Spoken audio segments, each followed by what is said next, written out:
Assalamualaikum warahmatullahi wabarakatuh. Kami dari kelompok 2 akan mempresentasikan kalimat dan kalimat efektif dalam penulisan. Oke, yang pertama, pengertian kalimat. Kalimat adalah satuan bahasa berupa kata atau rangkaian kata yang dapat berdiri sendiri dan menyatakan makna yang lengkap. Kalimat adalah satuan bahasa terkecil yang mengungkapkan pikiran yang utuh, baik dengan cara lisan maupun tulisan. Dalam wujud lisan, kalimat diucapkan dengan suara naik turun dan keras lembut di sela jeda dan diakhiri dengan intonasi akhir. Sedangkan dalam wujud tulisan berhuruf Latin, kalimat dimulai dengan huruf kapital dan diakhiri dengan tanda titik. Untuk menyatakan kalimat berita atau yang bersifat informatif, tanda tanya untuk menyatakan pertanyaan dan tanda seru untuk menyatakan kalimat perintah. Di sini kalimat dibagi menjadi dua, yakni kalimat tunggal dan kalimat majemuk.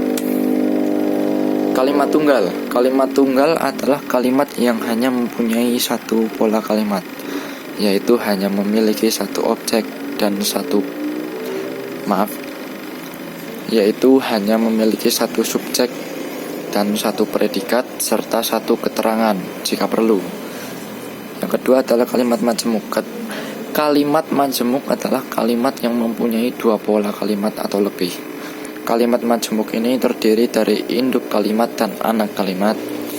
Cara membedakan anak kalimat dan induk kalimat yaitu dengan melihat letak konjungsi. Induk kalimat tidak memuat konjungsi di dalamnya. Konjungsi hanya terdapat pada anak kalimat.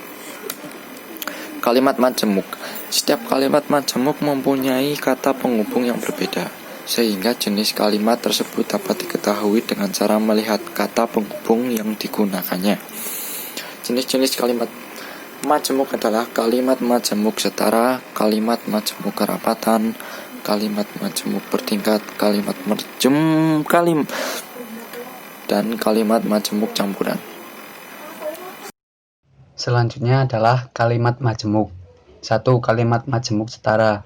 Kalimat majemuk setara merupakan penggabungan dua atau lebih kalimat tunggal yang kedudukannya sejajar atau sederajat berdasarkan kata penghubung, konjungsi.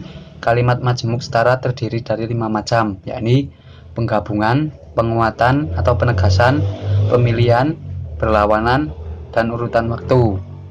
Contoh, Rani pergi ke pasar, sedangkan Rudi berangkat ke bengkel. 2. Kalimat majemuk rapatan. Kalimat majemuk rapatan adalah gabungan beberapa kalimat tunggal yang karena subjek, predikat, atau objek yang sama, bagian yang sama hanya disebutkan sekali. Contoh, pekerjaannya hanya makan, tidur, dan main game. 3. Kalimat majemuk bertingkat. Kalimat majemuk bertingkat adalah penggabungan dua atau lebih kalimat tunggal yang kedudukannya berbeda. Di dalam kalimat majemuk bertingkat terdapat unsur induk kalimat dan anak kalimat. Anak kalimat timbul akibat perluasan pola yang terdapat pada induk kalimat. Berdasarkan kata penghubung, konjungsi, kalimat majemuk bertingkat terdiri dari 10 macam, yakni syarat, tujuan, perlawanan, penyebaban, pengakibatan, cara, alat, perbandingan, penjelasan, kenyataan. Contoh, ayah mencuci motor ketika matahari berada di ufuk timur. 4. Kalimat majemuk campuran. Kalimat majemuk campuran ialah gabungan antara kalimat majemuk setara dan kalimat majemuk bertingkat. Sekurang-kurangnya terdiri dari 3 kalimat. Contoh, Jimmy bermain dengan Gilang dan Dewi membaca buku di kamar ketika aku datang ke rumahnya kemarin. Pola kalimat.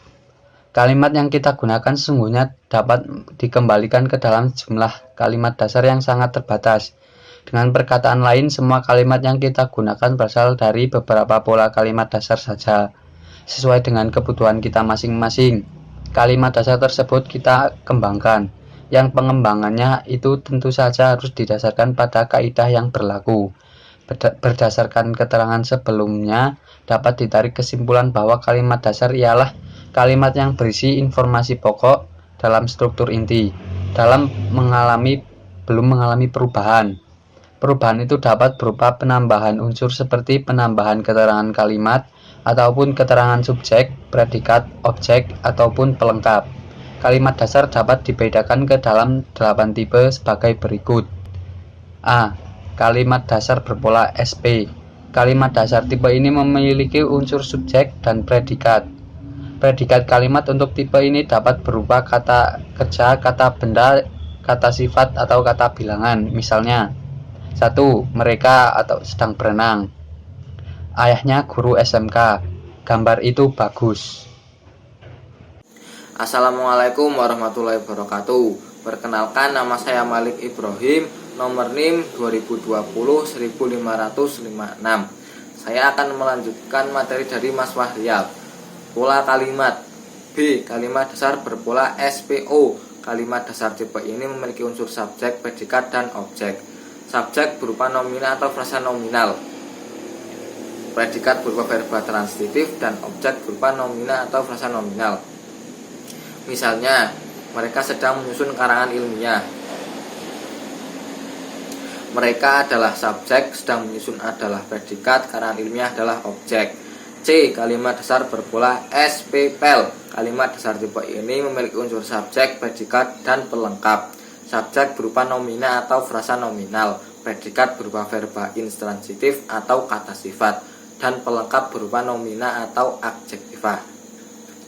Misalnya, Beni berternak ayam. Beni adalah subjek, berternak adalah predikat, ayam adalah pelengkap. D. Kalimat dasar berpola SPOPL. Kalimat dasar tipe ini memiliki unsur subjek, predikat, objek, dan pelengkap.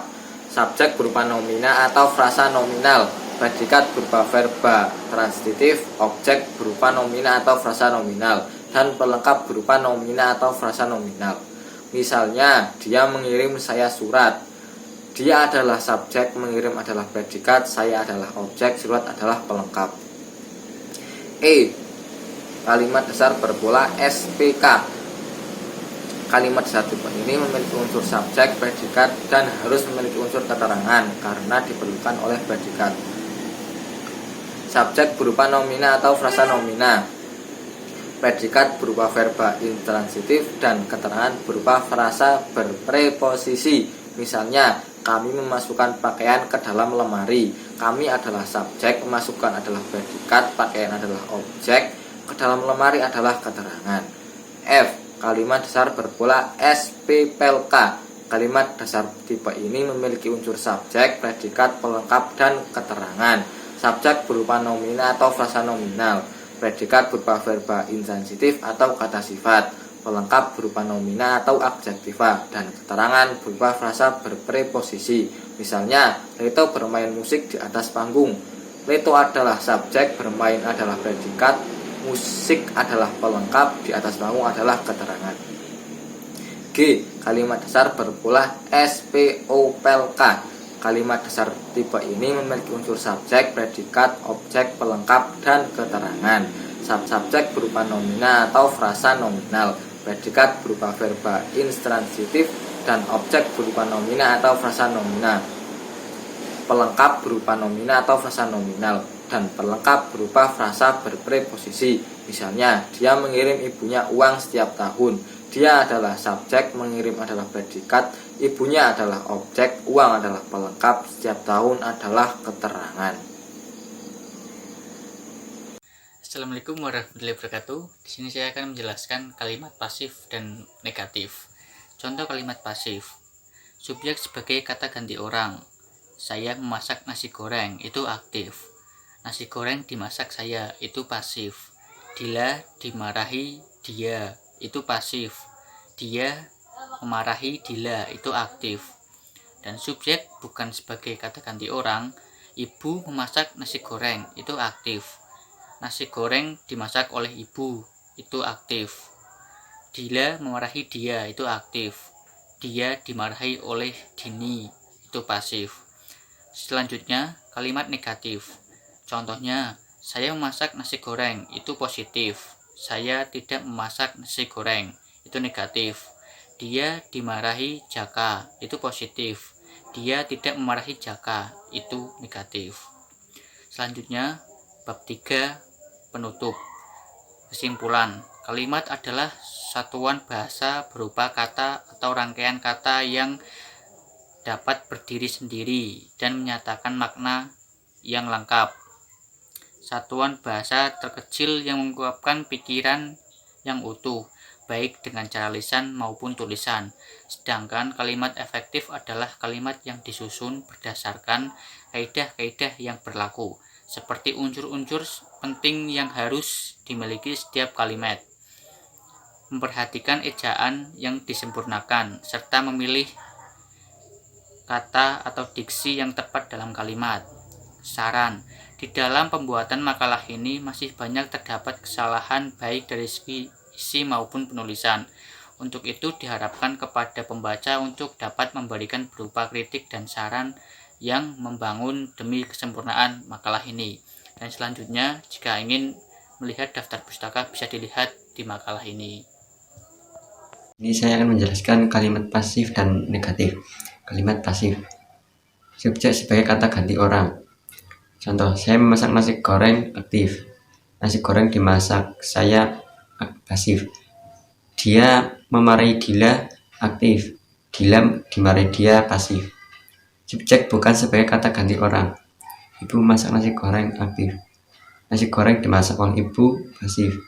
Dini memarahi dia, aktif. Dia memarahi Dini, pasif. Kalimat negatif, saya memasak nasi goreng, positif. Saya tidak memasak nasi goreng, negatif. Dia memarahi Jaka, positif. Dia tidak memarahi Jaka, negatif. Kalimat efektif. Pengertian kalimat efektif. Kalimat efektif adalah kalimat yang disusun berdasarkan kaidah-kaidah yang berlaku. Seperti unsur-unsur yang penting harus dimiliki setiap kalimat. Memperhatikan ejaan yang disempurnakan serta cara memilih kata, diksi yang tepat dalam kalimat.